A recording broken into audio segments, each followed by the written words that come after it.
Cover पहना करके दिनेश प्रताप सिंह जी का अभिनंदन करें।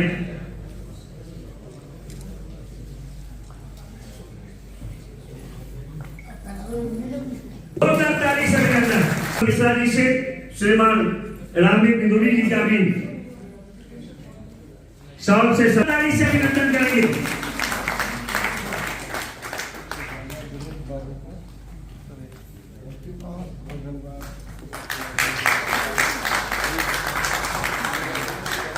सभी लोग तालियां जोरदार बजाते हैं। रामवीर बिंदुरी जी की आवाज आपको पता कितनी बुलंद है। एक अकेले विधायक एलओपी ने अरविंद केजरीवाल की झूले लगा रखी है। हमारे बीच के अंदर हरि किशन जी, संजय शर्मा जी, पंकज गौड़ जी, नितिन एडवोकेट जी, संजीव मिश्रा जी और दिनेश वाजपेयी जी हैं। हम उनका भी अभिनंदन करते हैं। अब मैं चाहूंगा अभिनंदन जोरदार ताली से।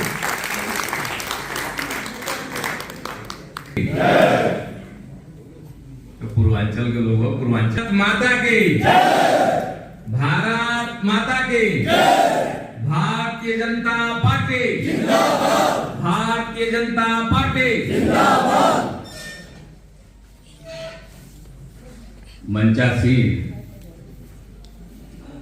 हमारे भारतीय जनता पार्टी के बहुत ही वरिष्ठ नेता, मजदूर किसान की आवाज और विधानसभा में दिल्ली की समस्याओं को लेकर के जो लड़ते फिरते रहते हैं, वैसे नेता प्रतिपक्ष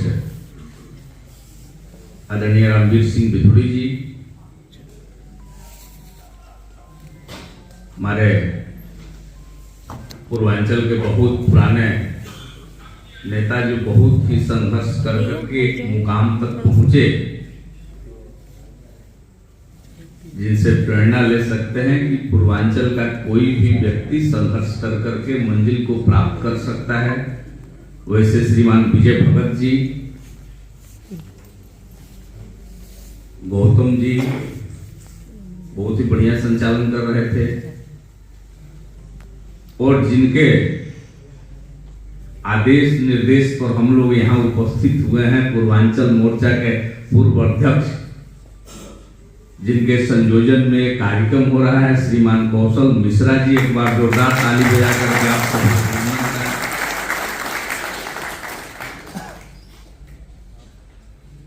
सामने बैठे हुए। मैं तो एक एक लोगों का नाम बता सकता हूं, लेकिन उसमें समय बहुत ज्यादा लग जाएगा।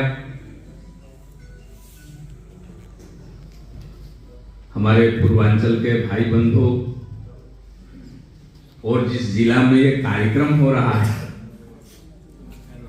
उस जिला के भारतीय जनता के सहप्रभारी रोहतास बिधुड़ी जी भी यहाँ उपस्थित हैं। एक बार जोरदार ताली हो जाएगी।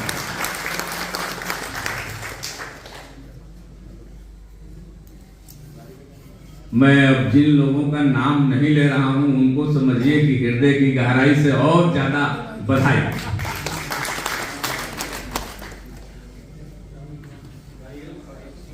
भी इस पर मैंने देखा कि पूर्वांचल मोर्चा दिल्ली प्रदेश में जो 3 साल में मोर्चा की जो उपलब्धियां रही,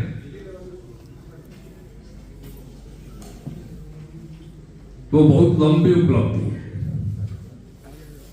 तो जो 3 साल कौशल मिश्रा जी के साथ जिला में, मंडल में, प्रदेश में पदाधिकारी रहे और कदम से कदम मिला करके चले और पूर्वांचल मोर्चा के नाम को रोशन किए, आप सभी लोगों को मैं हृदय की गहराई से बधाई देता हूं, आपका अभिनंदन करता हूं। कार्य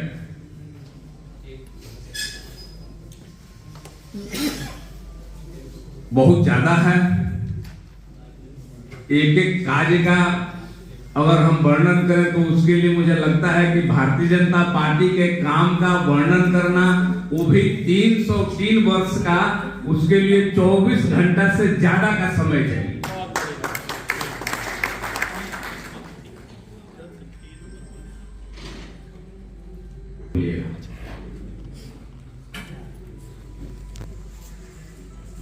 इसलिए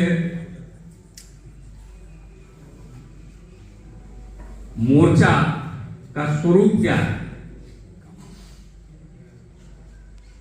और मोर्चा क्यों बनाया जाता है,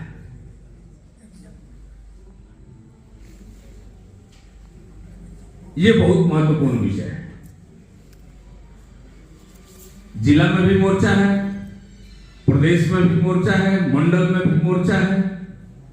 तो पूर्वांचल मोर्चा बनाने का उद्देश्य पार्टी का यह है कि पूर्वांचल समाज में भारतीय जनता पार्टी की जो आइडियोलॉजी है, जो विचारधारा है, जिस पर भारतीय जनता पार्टी काम करती है, उसको उस जन जन तक पहुंचाना और सभी लोगों को भारतीय जनता पार्टी के विचारधारा से जोड़ करके पार्टी में सम्मिलित करवाना, ये हमारे मोर्चे का विशेष कार्य रहता है। जो कार्य आप लोगों ने 3 साल बखूबी किया है, इसलिए आप लोग बधाई के पात्र हैं।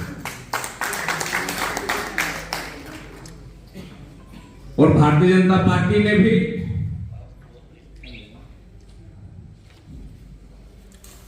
अभी मन में कभी अपेक्षा उपेक्षा द्वंद्व राजनीतिक कार्यकर्ता है, चलते रहता है। लेकिन निस्संदेह मैं मानता हूं कि भारतीय जनता पार्टी में यदि कोई व्यक्ति जुड़ करके काम करता है तो सबसे सौभाग्यशाली व्यक्ति है कि इस मानव जन्म में भारतीय जनता पार्टी जैसी राष्ट्रवादी हिंदूवादी पार्टी में हमें कार्य करने का सौभाग्य प्राप्त हुआ। तो निश्चित रूप से हम बहुत बड़े भाग्यशाली व्यक्ति हैं, ऐसा मेरा मानना है।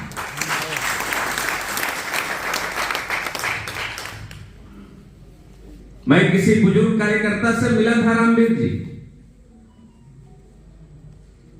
तो हमारे साथ और 2-3 कार्यकर्ता थे। तो उनसे किसी ने कहा कि आप मंडल अध्यक्ष रहे, जिला में भी आपका दायित्व रहा, लेकिन बहुत दुख होता है कि आपका उम्र निकल गया, आप चुनाव नहीं लड़ पाए। तो उन्होंने बहुत अच्छी बात कही। उन्होंने कहा कि टिकट तो एक थी, चुनाव लड़ने वाले बहुत थे, लेकिन मैं बहुत खुश हूं कि जिस उद्देश्य को लेकर के मैं भारतीय जनता पार्टी में काम किया, जनसंघ में काम किया, हमारा राम जन्मभूमि बन रहा है, 370 हट गया तो हमारे जीवन का उद्देश्य पूर्ण हो गया। इसलिए मैं भारतीय जनता पार्टी में काम किया था। तो जब गांव देहात में गली कॉलोनी में जब हमारे बुजुर्ग हमारे कार्यकर्ता ऐसे सोचते हैं तो निश्चित रूप से इस महायज्ञ में पूर्वांचल के लोगों ने भी आहुति दिया और उस यज्ञ के अग्नि को प्रचंड किया। तो आप उस यज्ञ के अग्नि को प्रचंड करने वाले लोगों में से हैं, जिससे राम जन्मभूमि का निर्माण हो रहा है और 370-35 से हट गया, दिल्ली से आतंकवाद समाप्त हो गया। तो निश्चित रूप से आप सभी का मैं अभिनंदन करता हूं, वंदन करता हूं, आपको बधाई देता हूं। इतनी ही बात कह करके मैं अपनी वाणी को विराम देता हूं। मुझे किसी और कार्यक्रम में जाना है, मैंने अनुमति ले लिया है, मैं अपनी बात को समाप्त करता हूं। आप सबने सुना, आपको बहुत बहुत धन्यवाद। भारत माता की बहुत बहुत धन्यवाद।